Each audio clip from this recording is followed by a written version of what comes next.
I'm just sitting here trying to think of a reason not to do a video. I could probably think of a million of them, but if I try to rehearse this, which I did a couple times just now, it just doesn't come out right, and it doesn't have the value of what I feel like those other videos I made had, even though those videos had flaws. I'm here to talk about my ideas of sports today. I like sports a lot, but I got to be honest about what it really is. It's a vehicle to keep us to not think about what the elite is doing in our country and around the world and what they're doing to us. If we can focus on our attention on things that are somewhat trivial or some and get in depth in those things and have debates about those things on TV and on the radio and on our daily lives, then we're not really paying attention to what these congressmen, senators, presidents, corporations, big business and all that is doing, because we're too busy talking and thinking about sports. And with that being said, I don't spend any money on sports. I'll buy a shirt or something when it's really, really cheap. I got on an Arkansas, Texas shirt right here. I'm not really an Arkansas fan. I live in Arkansas, but I had a friend of mine that died a few years ago that was a diehard Arkansas fan. So anytime I see a shirt really cheap and it's Arkansas, I'll buy it. And this is kind of funny because he went to the University of Texas. I don't know what year this bowl game is. It's just a shirt I picked up along the way.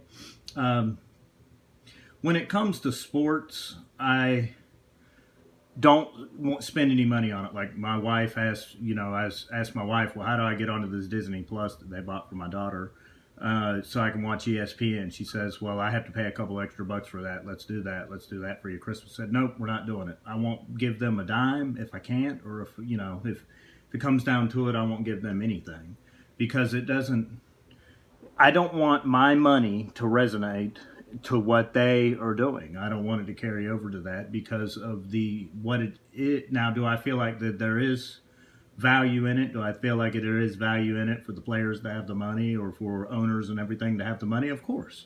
But what they're doing, what they're getting away with, how much money they have, what they do to the cities that they are in, what they do to the economy, how they affect things, I think is very problematic. And like I said, truly what it is a vehicle to not know exactly what the elites are doing in this country. So what I do is I keep up, especially with the NBA, the NFL, yes, and college football, yes. NBA is probably my favorite. But I go and I watch highlights of games, and then I read articles about the games, and then I take from those articles what I feel like is logical about what they're saying. I keep up with the NBA, NFL draft big time. I think those are extremely interesting. It's a feel-good story when a player from the third round can turn around and be a first-round value player. It gives you that underdog feeling, especially when he comes from a college that you like, or he plays for an NFL team where you like the coach, or you just like the player in general, right? So all that stuff comes out very interesting to me, but I'm not going to sit there and waste my time watching an entire football game. Those things are 3.5 hours long. Same thing with NBA. I may watch the playoffs to see what these guys will do. But other than that, is it interesting to me? Yes. But I feel like I'm taking time away from my kids when I do that, time away from other things that I could be doing that's more productive. But it is fun to go to work and talk about sports. It is fun to, have this affinity with people about something that you like and what you don't like, and it helps you to have something to talk about and to associate with people about, and that means something. Plus, it's definitely a cultural thing for me. I grew up watching sports, never really kept up with it, but I'd watch any NBA game that was on. I'd watch any college football game that was on, and I would watch most NFL games when it was on Sunday. And I remember going to rec rooms and watching football games with little, college football games with kids that were younger than me, and having a lot of fun doing that, playing table tennis or whatever, and doing that type deal. And that meant a lot to me. It meant something to me culturally. A good portion of my life I lived right down the road from Doak Campbell Stadium, and I've been on that ground before. I would go to baseball games there. Every now and again I'd go to a football game there. If somebody would take me, and if I had the money, I'd go to a football game there. So I'm a Florida State fan. when it comes to the NBA, I'm a Dallas Mavericks fan. I became a Dallas Mavericks fan when I moved to Arkansas and went to a couple of games. So I wanted to be a fan of them, and gradually started getting back into keeping up with sports. There was a good part of my life where I didn't keep up with sports at all. I was what maybe some would call a spiritual person, and just kind of focused on reading the Bible and learning about religions and things like that for several years of my life, 6, 8, 10 years. And then it got to the point where, when I decided I was going to stay in Arkansas, well, maybe I'll start watching sports again. So I'd watch sports, and I wouldn't get a whole lot out of watching full games, but I wanted to look back at what these teams had done and what they have done over the years, and who their coach was, where he came from, who their GM was, and all that. When I was young, when I was in my 20s, I didn't care as much about it. I had other things that I wanted to pursue and do, but as I got older, I got back into sports, and it's mostly the cultural thing of it, the nostalgia thing of it. When I watch a game on TV, I kind of feel like I watch part of a game on TV, I kind of get the feel for it, the feel for what the fans are feeling, a feel for what, the players are feeling, a feel for what that team is going through.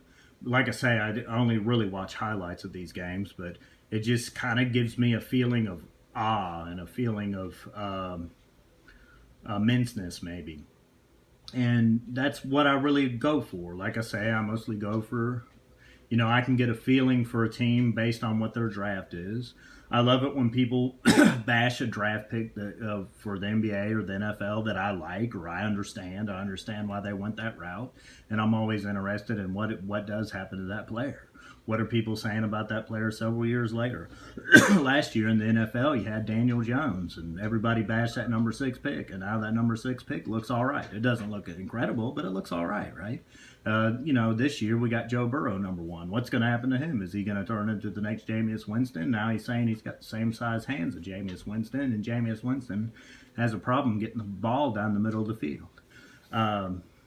One thing that's funny about Jameis, and I went to Florida State. He's one of my favorite quarterbacks. Lamar Jackson's my favorite, but Jameis is one of the funnest to watch, aside from Lamar Jackson, is that he now plays for the Saints, and the Saints' backup quarterback, Taysom Hill, has less completed pass to Saints players as Jameis Winston does.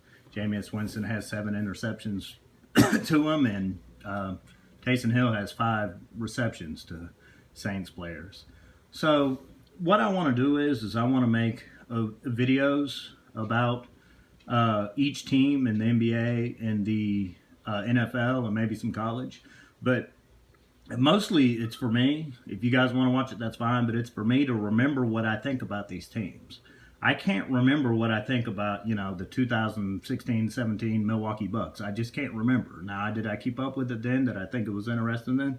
Absolutely. But I can't remember a darn thing about it. I mean, I remember Ricky Rubio, and that's it. And I remember everybody bashing on him because, he was a point guard that couldn't shoot threes. But that's really, and I like the player, and I still like the player. And I didn't think it was that as big of a deal as what people made it out to be, but everybody wanted to crap all over him. And I think that is what that's definitely what I'm going to do. I'm going to periodically upload a video that has me talking about an NFL team, what I think about that NFL team, what they're doing now. A lot of it's based on the draft. I feel like, I'm definitely an armchair quarterback, definitely an armchair point guard. I don't know anything about schemes or anything like that. I mostly just know about players. Every time I try to learn about schemes or what these teams do, what a nickel defense is, what a dime defense does, I just get it confused, and it just falls to the wayside. And I just want to have fun with what I want out of sports, and it's not fun for me to figure out what this, that, and the other is. It always just gets on my nerves, and I'll sit there and I'll reread what I like about a player several times. A player that I don't like or something, I'll sit there and read about him several times of what he's good at and what he's not good at, and then 10 minutes later I'll forget. Or while I'm reading it, I'll forget that I'm even reading and start thinking about something else. So like I say, it's mostly for me. I want to know, I want to be able to remember 3 or 4 years from now what I thought about the Atlanta Falcons, what they were up to, or what I thought about all these fringe teams, the bad teams in the NBA, the Phoenix Suns, whatever. I just want to know what they were doing at this time. I'm queued up because I'm about at the 10-minute mark, but look forward to those videos if you can. Thanks. Bye.